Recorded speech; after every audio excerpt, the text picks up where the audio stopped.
Hello students, आज हम English writing करने के बारे में सीखेंगे।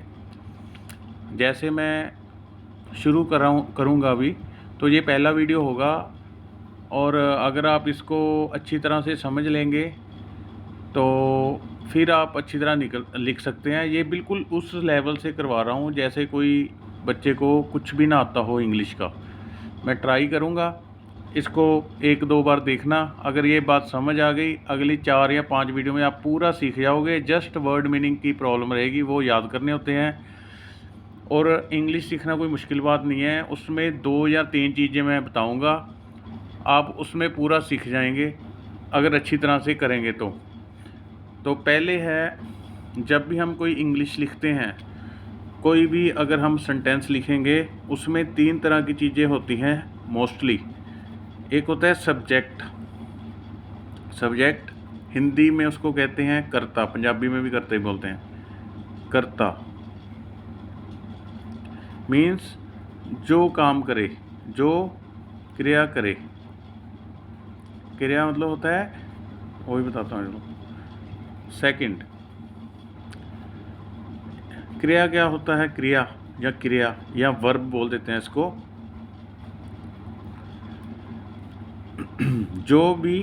जो काम बॉडी के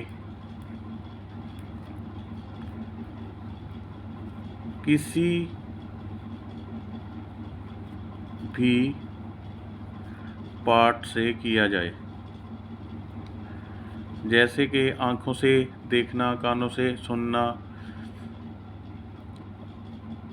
और जाना आना, जिससे हमारी बॉडी कोई भी एक्टिविटी करे, सांस लेना, देखना, भागना, गुस्सा करना, बोलना। और जो सब्जेक्ट है वो कोई भी हो सकता है, जैसे मैं, वो कोई नाम हो गया, ठीक है। पंजाबी हिंदी में, इंग्लिश में कह सकते हैं she, he, they, I, it, कुछ भी हो सकता है। वो धीरे धीरे आपको पता चलेगा। आगे होता है जो हिंदी में बोलते हैं कर्म। कर्म और इंग्लिश में होता है ऑब्जेक्ट। मीन्स जिसकी मदद से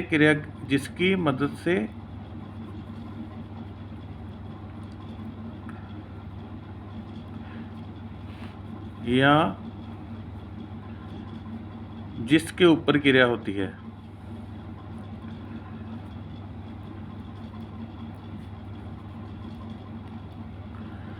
ये चीज़ें दो, सब्जेक्ट और वर्ब तो ज़्यादा क्लियर हो जाते हैं। ऑब्जेक्ट जब हम सेंटेंस करेंगे तो आपको काफ़ी ज़्यादा क्लियर हो जाएंगे। मेन बात, अगर आपको सब्जेक्ट और क्रिया अच्छी तरह से समझ आ जाएगी तो आप सेंटेंस बहुत जल्दी बना सकेंगे। शायद इसी वीडियो में ही ट्राई करेंगे, अगर शॉर्ट बनी तो इसमें ट्राई करेंगे बनाने की। 2 बातें मेनली याद रखनी है। पहले हम जब भी कोई सेंटेंस लिखा है, उसमें हमने देखना है भी काम क्या हो रहा है। मतलब कोई ऐसा वर्ड हमने ढूंढना है जो हमारी बॉडी के द्वारा ही हो सकता है। जैसे मैं कहूँ वो शहर में घूम रहा था, तो शहर बॉडी से नहीं हो सकता। घूमना जो है, तुरना फिरना, ये बॉडी से ही होगा, तो ये वर्ब है। इसी तरह अगर मैं बोलूँ उसने प्रॉमिस तोड़ दिया, तो जो प्रॉमिस है वो बॉडी से होता है, ठीक है, चाहे हमारे दिमाग से हो, चाहे हार्ट से हो, माइंड से हो। जहाँ बोलूँ मैं उसने साइकिल चलाई, तो चलाई वर्ड, चलाई जो है वो हमारा बॉडी पार्ट से होगा। और दूसरी बात है, आपको सब्जेक्ट भी दिखेगा, मोस्टली ऑब्जेक्ट भी दिखेगा, लेकिन वर्ब नहीं दिखता। जैसे मैं बोलूँ सोनू साइकिल चला रहा है, आप सोनू को देख सकते हैं, साइकिल को देख सकते हैं, लेकिन चलाना कोई ऐसी अलग चीज़ नहीं है उसको हम देख सकें। बाकी ये चीज़ धीरे धीरे समझ आ जाएगी। जब ये 3 चीज़ें समझ आ गई, उसके बाद जस्ट फॉर्मूले ही होंगे, वो आपको याद करने होंगे। लिखना तो बहुत जल्दी आ जाएगा। और अगर हम कोई भी सेंटेंस बनाते हैं, ये 3 चीज़ें उसमें होती ही होती हैं। मीन्स है, जैसे कोई हमने फॉर्मूला बनाना है, तो ये ऐसे बनता है, सब्जेक्ट, हेल्पिंग वर्ब, वर्ब की फॉर्म 1 2 3 प्लस सब्जेक्ट। ये जनरल फार्मूला है। कोई भी हमें वाक्य लिखना है, सेंटेंस इंग्लिश में लिखना है, इसके बिना कभी भी नहीं बनेगा। ये हो सकता है किसी में हेल्पिंग वर्ब ना हो, ठीक है। बाकी ये पहचान हमको अगर आएगी सेंटेंस की, पहले आपको अपनी लैंग्वेज में पता होना चाहिए ये कौन सा टेंस है, उसके हिसाब से फॉर्मूले बनाऊंगा। आपको वो अगर आएंगे तो आप अच्छी तरह से कर सकेंगे। फॉर एग्जांपल जैसे मैं पहले ले लेता हूँ प्रेजेंट इंडेफिनिट टेंस,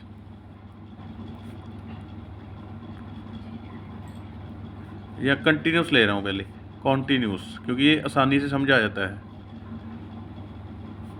और इसका सीखने का ये मतलब नहीं है भी हम इसको सिर्फ टेंसेस सभी को आते हैं, लेकिन जो हमारी टेक्स्ट बुक है, न्यूज़पेपर है, मैगज़ीन है, उसमें कैसे यूज़ करना है ये मोस्टली लोगों को पता नहीं होता।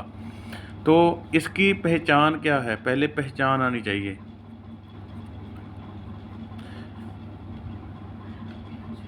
पहचान क्या है? जब वाक्य के आखिर में लास्ट में क्या आता है, रहा है,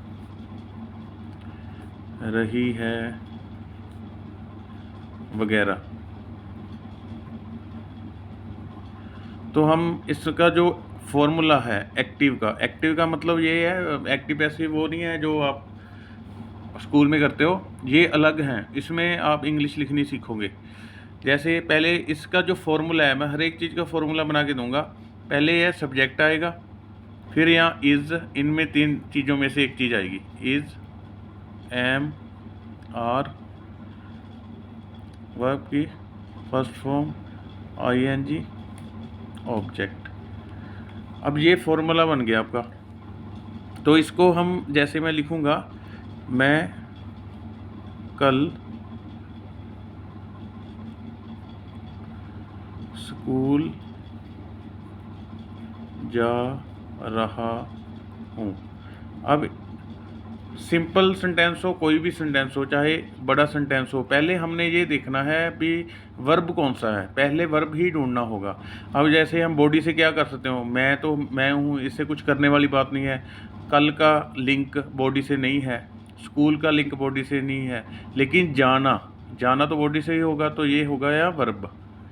और ये देखना है ये क्रिया करने वाला इस सेंटेंस में है, जा रहा है, कौन जा रहा है, मैं, तो ये हो गया सब्जेक्ट। अब मैंने बोला था अभी जो वर्ब, जो ऑब्जेक्ट होता है, जिसकी हेल्प से या जिसके ऊपर क्रिया होती है उसको ऑब्जेक्ट कहते हैं। जैसे जाना कहाँ है, स्कूल, ये ऑब्जेक्ट हो गया। हमने इसमें भरना है। अब तो पहले सब्जेक्ट हो गया आई, हमको पता है इज़, एम और आर के में से आई के साथ क्या आता है, आई एम। और वर्ब क्या है, गो, साथ में क्या लग गया, ING, going to school, object आगे टू स्कूल। ये एक सिंपलेस्ट सेंटेंस है। आपको कम्प्लेक्स से कम्प्लेक्स सेंटेंस बनाना यहाँ से आ जाएगा।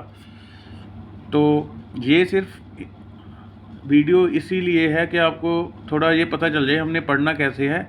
ये सिंपलेस्ट बिल्कुल सेंटेंस है। अगर हमने 2 या 3 4 कर लिए तो आप जो कोई भी बुक होगी उसको उठाएंगे तो आपको आसानी से पता चल जाएगा, चाहे वो फिज़िक्स है, चाहे केमिस्ट्री है, चाहे कोई न्यूज़पेपर है, चाहे कोई मैगज़ीन है। आप ये फॉर्मूले लगाएंगे तो 100% नहीं तो 90% से ज़्यादा यही लगेगा जो मैंने फार्मूला लिखाया होगा आपको। फॉर एग्ज़ाम्पल एक आगे एक सेंटेंस आपको करवा रहा हूँ, प्रेजेंट इंडेफिनिट। अगर आपको ये आ जाएगा, मान लो आपको लिखना नहीं आता या समझ नहीं आता प्रॉपर, और यहाँ डेली यूज़ की जो बातें हैं वो आप नहीं लिख सकते इंग्लिश में, तो इसको अच्छी तरह यूज़ करना सीख लो। इसकी पहचान पहले तो सबसे इम्पोर्टेंट यही होती है। उसके बाद सब्जेक्ट वर्ब ऑब्जेक्ट, उसके बाद फॉर्मूला, उसके बाद वर्ड मीनिंग। वर्ड मीनिंग आपने याद करने हैं, बाकी चीज़ें समझने वाली हैं।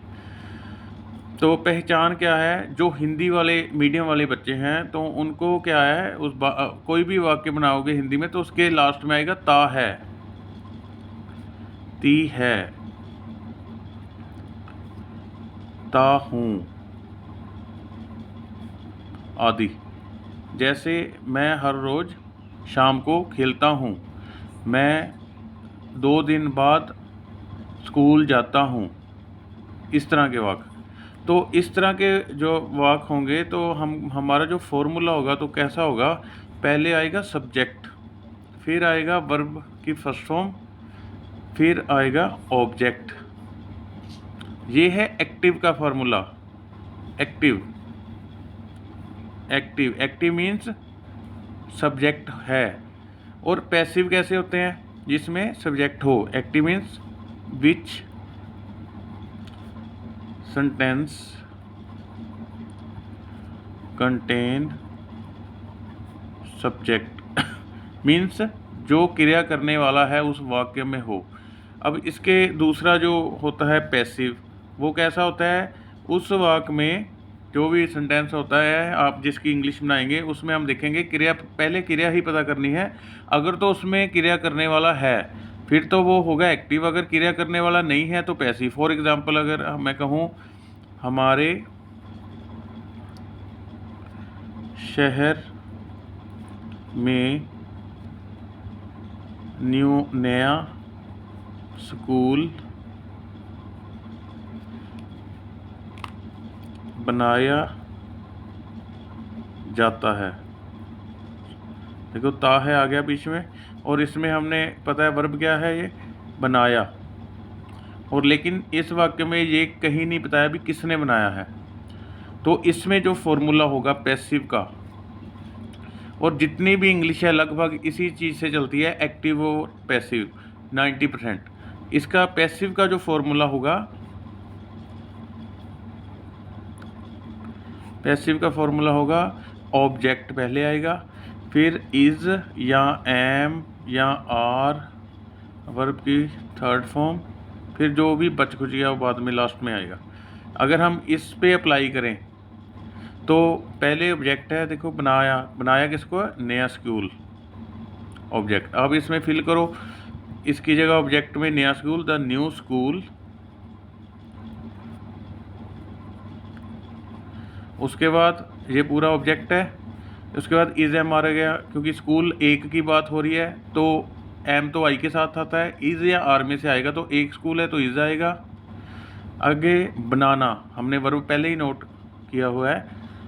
बनाना मतलब बिल्ड फर्स्ट फॉर्म होती है, बिल्ट थर्ड फॉर्म होगी। आगे क्या रह गया, हमारे शहर में। अगर किसी को इसका भी डाउट है भी ये नहीं पता तो इसको हमेशा ज़्यादातर रिवर्स में करते हैं। यहाँ से मे की इंग्लिश पहले आ गई, इन हमारा शहर, आवर सिटी।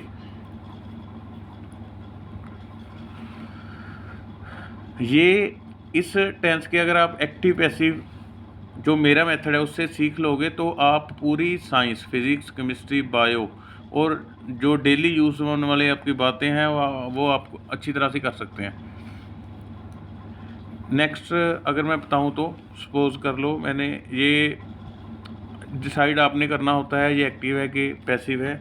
जैसे वह है हर हफ्ते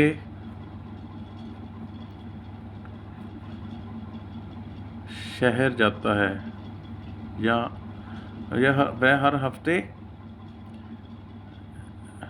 नया मोबाइल ख़रीदता है, नया मोबाइल ख़रीदता है। इसमें पहले हमने वर्ब ही ढूंढना है, क्योंकि वह का बॉडी से कोई लिंक नहीं है, हर हफ्ते का बॉडी से कोई लिंक नहीं है, नया मोबाइल का कोई लिंक, क्या करता है लेकिन ख़रीदना, जो ख़रीदना है ये बॉडी से ही खरीदेंगे, ये वर्ब हो गया। अब वही वर्ब खरीदता क्या है, नया मोबाइल, ये ऑब्जेक्ट हो गया हमारा। और मैंने ये बोला है कि आप वर्ब देखो, वर्ब करने वाला खरीदने वाला इस वाक्य में है तो इसमें है वह, ये है गया सब्जेक्ट। इसका मतलब ये हुआ एक्टिव, पहले वाला फार्मूला लगेगा ये वाला, इसको सब्जेक्ट बोलते हैं या कर्ता बोलते हैं। तो हम ये फार्मूला लगाएंगे, सब्जेक्ट वर्ब की फर्स्ट फॉर्म ऑब्जेक्ट। जैसे वह का आ गया, इसका फार्मूला क्या है, सब्जेक्ट वर्ब की फर्स्ट फॉर्म ऑब्जेक्ट। तो इसमें क्या होएगा, पहले ही खरीदना होता है क्योंकि वर्ब है, उसके बाद ऑब्जेक्ट है, ही बाय मोबाइल। आगे क्या रह गया, हर हफ्ते, एवरी वीक। ये तो एक्स्ट्रा जो भी है, एवरी वीक, ये बाय। बस इसमें ये याद रखना है, अगर यहाँ पे सिंगुलर कोई चीज़ है आई के बिना तो यहाँ एस लग जाता है। जैसे कोई सब्जेक्ट है सिंगुलर हो, सिंगुलर, जैसे ही, शी, इट, और ये लगभग लोग समझेंगे ये हमने तो किए हुए हैं, कि ये सब ने होते हैं, लेकिन इनको फिज़िक्स, केमिस्ट्री या अपनी बुक्स हैं उससे कोई भी नहीं जोड़ता। इंग्लिश एक्टिव पैसिव को इंग्लिश एक्टिव पैसिव में ही रहने देते हैं।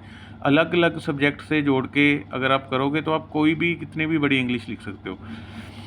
तो आगे अगर मैं और एक करते हैं सेंटेंस, जैसे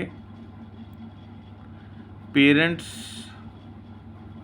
को स्कूल में बुलाया जाता है। अब इसमें वर्ब, ऑब्वियस वर्ब क्या है, ये बुलाया, लेकिन इसमें ये नहीं बताया गया बुलाना ये वर्ब है। मैंने पहले बोला है वर्ब करने वाला अगर है तो वो एक्टिव है तो सब्जेक्ट वाला फार्मूला लगेगा, अगर वर्ब करने वाला, वो क्रिया करने वाला इस वाक्य में नहीं है तो ऑब्जेक्ट वाला लगेगा, पैसिव जिसको बोलते हैं। तो बुलाया, बुलाया हमको ये नहीं बताया किसने बुलाया, लेकिन किसको बुलाया है तो इसको ये ऑब्जेक्ट हो जाएगा हमारा, ठीक है। बुलाया जाना तो ये वर्ब हो गया, किसको, लेकिन ये नहीं बताया किसने बुलाया है। तो हम फार्मूला कौन सा लगाएंगे, फार्मूला ऑब्जेक्ट इज एम और वर्ब की थर्ड फॉर्म, बाकी एट्सेट्रा।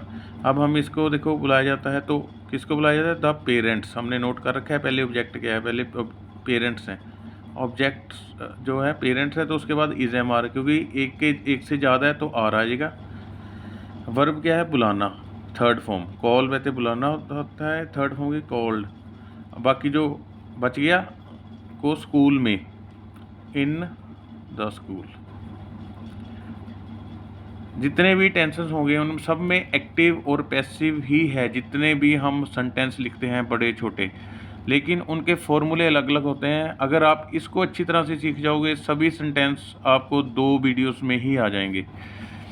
तो अभी मैं 2-3 वर्बली बोल देता हूँ, वो आप ट्राई करना, और थोड़ा समझा भी देता हूँ दोबारा। जैसे हम बोलें इस फैक्ट्री में लकड़ की कुर्सियाँ बनाई जाती हैं, वर्ब क्या हो गया, बनाना, लेकिन कौन बना रहा है ये नहीं बताया, क्या बन रहा है ये बताया है, कहाँ बन रहा है, लेकिन किसने बनाई ये नहीं बताया। तो ये हमारा ये वाला ऑब्जेक्ट वाला फार्मूला लेगा, the new chairs are built और मेड इन दिस फैक्ट्री। और अगर हम ये बोलें मेरे पिताजी ट्रैक्टर खरीदते हैं, तो इसमें खरीदना हो गया वर्ब, कौन खरीद रहा है वहाँ पर है पिताजी, तो उसमें सब्जेक्ट वाला फार्मूला लगेगा ये वाला, माई फादर बाइज ट्रैक्टर। ये याद रखनी है बात, अगर सब्जेक्ट एक्टिव में एक ही है, आई एक है, लेकिन उसको हम प्लूरल की तरह ट्रीट करते हैं, तो वर्ग जब सब्जेक्ट सिंगल होगा तो वर्ब के साथ एस आएगा। अगर वर्ब कोई ऐसा हो जिसके लास्ट में ओ हो तो ई एस आएगा, जैसे गो होता है। अगर एक और वाक्य हो, दूसरा वाक्य, जैसे हम अप्रैल में धान बीजते हैं, ठीक है, हम अप्रैल में धान बीजते हैं, तो इसमें वर्ब आ गया बीजना, लेकिन इसमें बताया गया है कौन बीजता है, हम, तो इसमें सब्जेक्ट वाला फार्मूला लगेगा, हम मतलब वी, बीजना वर्ब आ गया, सो पैडी ऑब्जेक्ट इन अप्रैल। अगर यही वाक्य घुमा के बोलें कि अप्रैल में हम धान बीजी जाती है, तो हम बोलेंगे इसमें ये नहीं बताया वर्ब बीजना, ये नहीं बताया कौन बीज रहा है, तो इसी का ये पैसिव बन जाएगा, the paddy is sown in April. Similarly अगर और कोई वाक्य हो, तो जैसे कि हमारे शहर में नए नए मकान बनाए जाते हैं, तो इसमें वर्ब जो है बनाना हो गया, लेकिन इसमें ये नहीं बताया भी कौन बना रहा है, ये बताया क्या बना रहा है और कहाँ बना रहा है, लेकिन कौन बना रहा है ये नहीं बताया, और इसलिए इसमें ऑब्जेक्ट वाला फॉर्मूला लगेगा, the new houses are built in our city. अगर आ जाए सीएम हमारे शहर में नया मकान बना रहा है, तो इसमें बनाता है, नहीं बनाता है, तो इसमें क्या होगा, इसमें ये बता दिया अभी कौन बनाता है। CM ये वाला आ जाएगा, CM मेक्स, क्योंकि CM अकेला है तो मेक्स आ जाएगा, मेक की जगह मेक्स एस लग जाएगा। New houses in our city. तो ये एक जस्ट रेफरेंस है, हमने पढ़ना कैसे है। अगर आपको कोई भी प्रॉब्लम हो आप पूछ सकते हो, अगर इसको रिपीट कराना है तब भी पूछ सकते हो। ये वीडियो आप पता नहीं कब देखेंगे, जब भी देखेंगे तो अगर कुछ भी समझ ना आए आप पूछ सकते हैं। हम एक और ऐसी वीडियो करेंगे तो उसके बाद हम एक बुक ले लेंगे, वहाँ पर फॉर्मूला हमारा कैसे अप्लाई होता है वो चीज़ दिखाएंगे आपको। तो हमारा नया चैनल है, इसको ग्रो करने में मदद करो, लाइक करो, सब्सक्राइब करो, कमेंट करो। अगर कोई सजेशन है वो आप दे सकते हैं। धन्यवाद, थैंक यू।